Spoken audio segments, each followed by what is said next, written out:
So a little bit of woodworking in the garden here to help out with our layout. So all I did here, rather than use PVC, I'd rather not use any PVC or any kind of plastic. I just cut strips of ash that I had.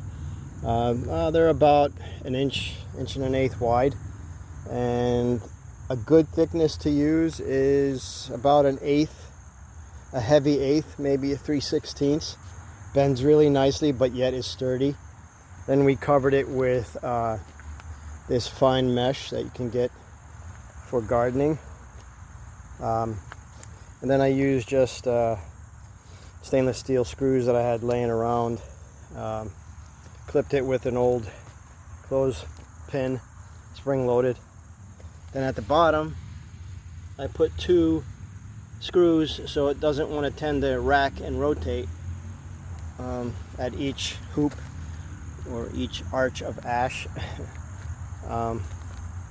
It's 8 feet long, this bed, 4 feet wide, and you can see I use 1, 2, 3, 4, 5 arches and 3 along the top, and just use bricks to hold down the mesh screening to keep